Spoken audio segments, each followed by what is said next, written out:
This is any atheist, but it's a response to, I guess, Gnomefro's questions um, and his statements. Uh,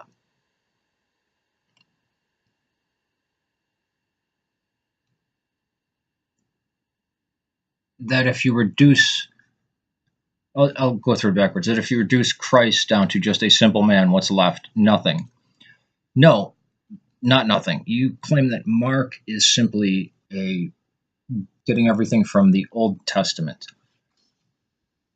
I don't know of any serious scholar who believes anything close to that.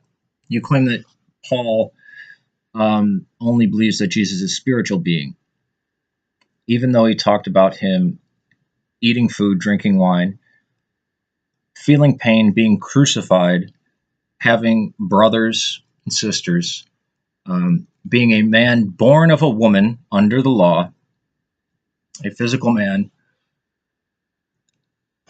talking about him having flesh, being crucified, having flesh, eating, drinking, having brothers and sisters, that he knows. He says, well, James, the brother of Jesus, and he goes on talking about him. Having interactions with the disciples, um, having said specific words to specific people. I mean, you hear things by Richard Carrier. I saw the God who wasn't there as well, and I laughed. Richard Carrier has recanted and changed and gone back on recanted. I don't want to say recanted, but he's been caught, said, yeah, there really was a historical Jesus, and then he's gone back on that. It's to sell books, because what the historical critical method shows, what secular New Testament historians, what they've known, what basically anybody's known, um, and what can be shown is a man born of two parents naturally, who is from northern Israel, not of the line of David, who never claimed to be God, who is an apocalyptic preacher, who was executed under Pontius Pilate, and then whose body disappeared. That's what sparked it. Um, Without that, then you have to have some weird, wild thing. You would have to have, in place of that, you would have to have wild stories that don't make any sense, or wild conjecture. It's basically using Occam's razor and looking at what the texts actually should say. You say the New Testament is a theological work, or has it doesn't. The New Testament was various writings by people who were against each other. The Apocalypse of John is anti-Pauline. Mark is the earliest of the Gospels. It's not about the Old Testament. It's very shabbily written, and it's in two parts. The oldest part is the Passion narrative.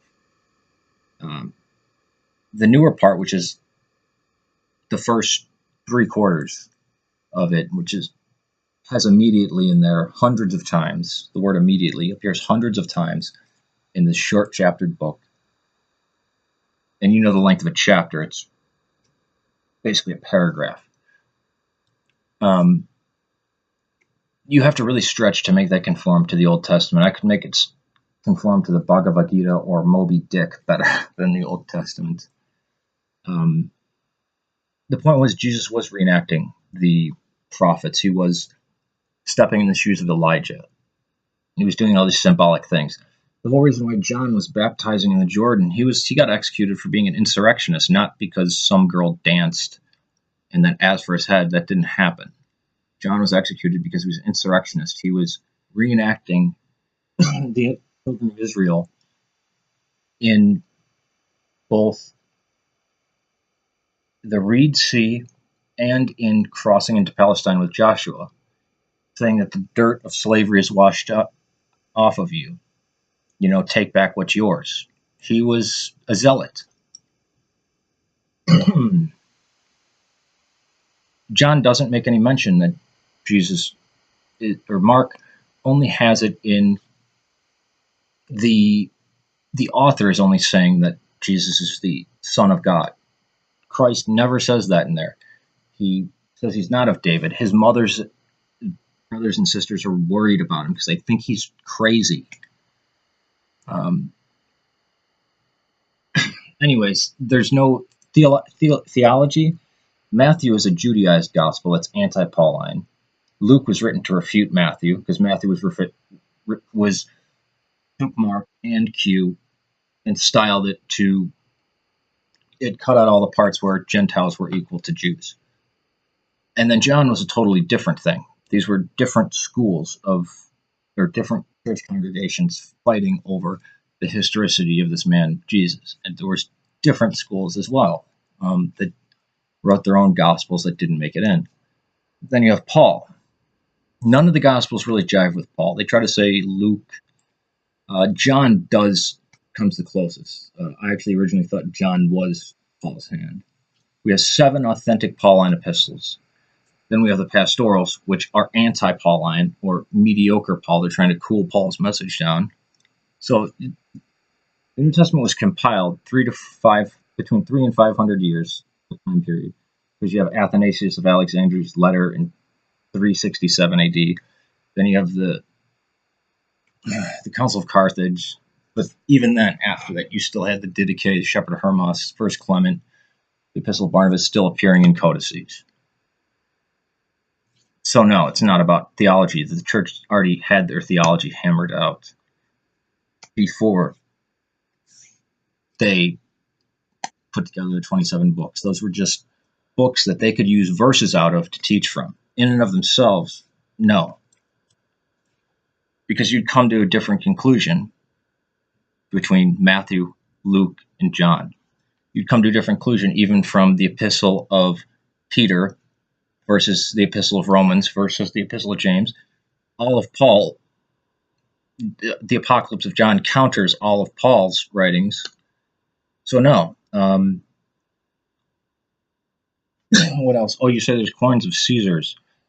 How many archaeological digs do atheists say, oh, that was forged? Or that doesn't say that. Or even though scholars say, oh yeah, look, it affirms David or Pilate or Christ or Caiaphas, that those were forged. The Moabite stone, Mesha stelae, Tel Dan stelae, Moabite stone, that's the same as the Pilate's name, when they said Pilate didn't exist, on the corner of an amphitheater in Palestine, and then Dur Europus, the catacombs, ancient Christian carvings, all this kind of stuff. I mean, you even went to the extent of saying Paul didn't believe in a physical Jesus. Carrier's saying this, expecting that you would not have read or studied the New Testament. According to Pauline works, even if you use only the 7 authentic epistles of Paul, the 7 undisputed works of Paul, no, he doesn't. He's a physical man, born of a woman, who suffered and died, and whose suffering and death is always talked about, who's talked about being born, feeling pain, being of flesh, having brothers and sisters. And then if you include the pastorals and Ephesians and Colossians, even more so. Maybe if you took Marcion's cut up Apostolicon, but odds are Tertullian was lying about Marcion, because we can reconstruct Marcion's Evangelion and Apostolicon from Tertullian's writings. All right, that's it. Peace to you.